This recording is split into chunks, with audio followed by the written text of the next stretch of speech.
haddii aan soo gunaanado qaybta koowaad waxay noqonaysaa qayb gabi ahaanba hilmaamta wixii ay yaraanimadoodii jeclaayeen ama soo hobigoodu wuxuu ahaa weynaanta kolka ay weynaadaan ee levelkaygan ay soo gaadhaan ama se marxalad ay jaamacad galaan oo kala soo gaadhaanna waxbarashadoodii iyo noloshoodii ku saleeya waxa ay badiba bulshadu qaadanayso ama se ay ka shaqaynayso dadyawgaas noloshoodu waxay iska noqotaa wax iska caadiya wax saameyna oo sii ridanna ma gaadhaan maxaa yeelay wixii ay naftoodu jeclaydba kuma hawlna sidaas laajiga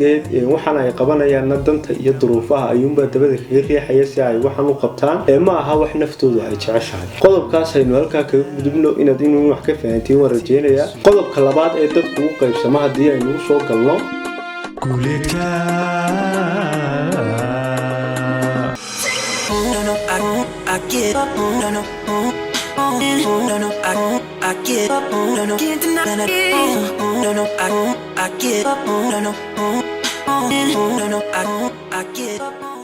salaamullah saaxiibayaal idin lahaantiinba aad ayaan idiin salaamayaa sida taytalka muuqaalka ku arkaysay saaxiibayaal maanta waxaynu isla eegi doonaa 3 nooc oo ay dadku u qaybsamaan ama se aan u qaybiyey kol aan ka fikray dhankaas iyo rumaynta riyooyinka ama se rumaynta hobbiga uu qofku leeyahay ma aha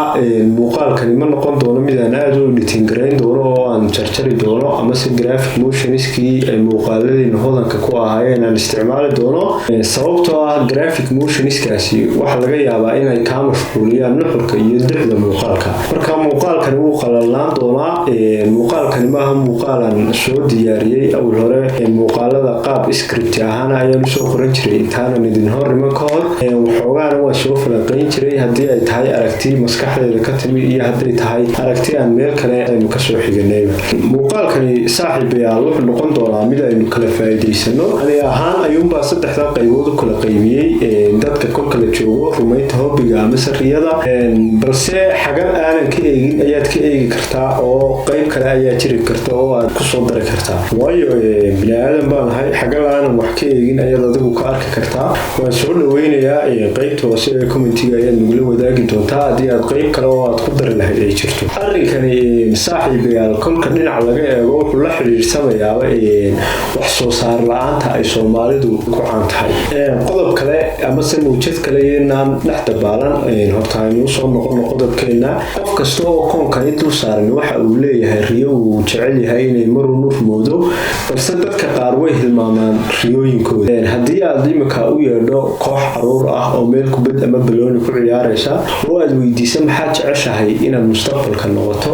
maxay tahay riyadaadu muxuu yahay hobbiga aad doonayso inaad marun gaadho mid kasta oo caruurtaasi ka mid si fudud ayuu kugu jawaabayaa mid wax ku oran dhakhtar baan doonayaa inaan weynaanteeda noqdo mid wax ku oran madaxweyne mid wax ku oran wasiir mid wax ku oran mid walba wax uu ka oran marka aynu marxaladda caruurnimo marayno qof kastoo inaga mid ah saacad ayay ugu caddahay waxa uu doonaya inuu mustaqbalka noqdo balse qofku marka uu soo koro ee uu age-kaygan oo kala soo gaadho ma noqdo mid la soo kora xasuustii wixii uu jeclaa yaraantiisii oo wuxuu noqdaa qof iska hilmaama oo haddii aad markuu qofku age-kan marayo aad weydiiso maxay tahay wixii aad yaraantaadii jeclayd xaqiiqdii maba xasuusto siday dadku u badan yihiin ma aqaan wax halmaamsiiyey wixii uu jeclaa waxa uu jecel yahay iyo waxa uu neceb yahayba qofku ma kala garanayo waqtigaas wadamada horumaray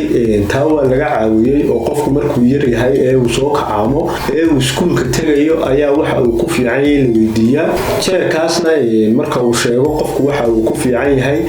waxa la geeyaa iskuullada ama se fiilasha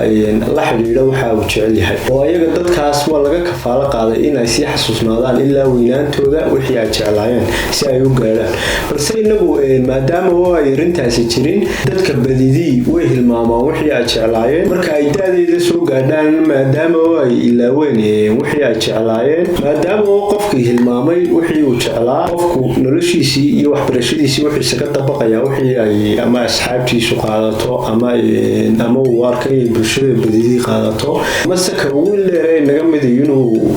ku saleeyaa laga yaabaa wixii uu isiraaho waxaas mustaqbalka future fiican ay yeelanayaan ama income fiican ayaa ka soo galaya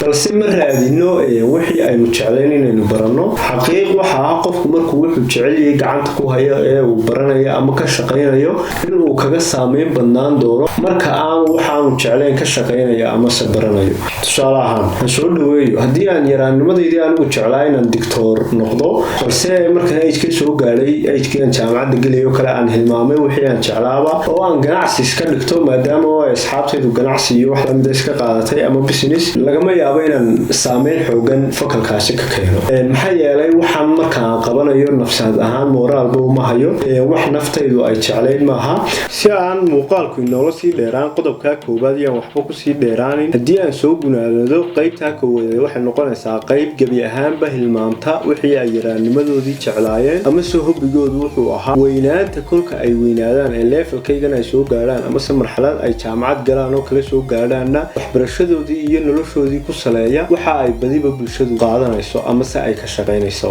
dadyawgaas noloshoodu waxay iska noqotaa wax iska caadiya wax saameyna oo sii ridanna ma gaadhaan maxaa yeelay wixii ay naftoodu jeclaydba kuma hawlna sidaas laajigeed waxaan ay qabanayaanna danta iyo duruufaha ayuunbaa dabada kaga riixaya si ay waxaan u qabtaan ma aha wax naftoodu ay jeceshahay. qodobkaas aynu halkaa kaga gudubno inaad inuu wax ka fahantiin waan rajeynayaa. qodobka labaad ee dadku u qaybsama haddii aynu soo galno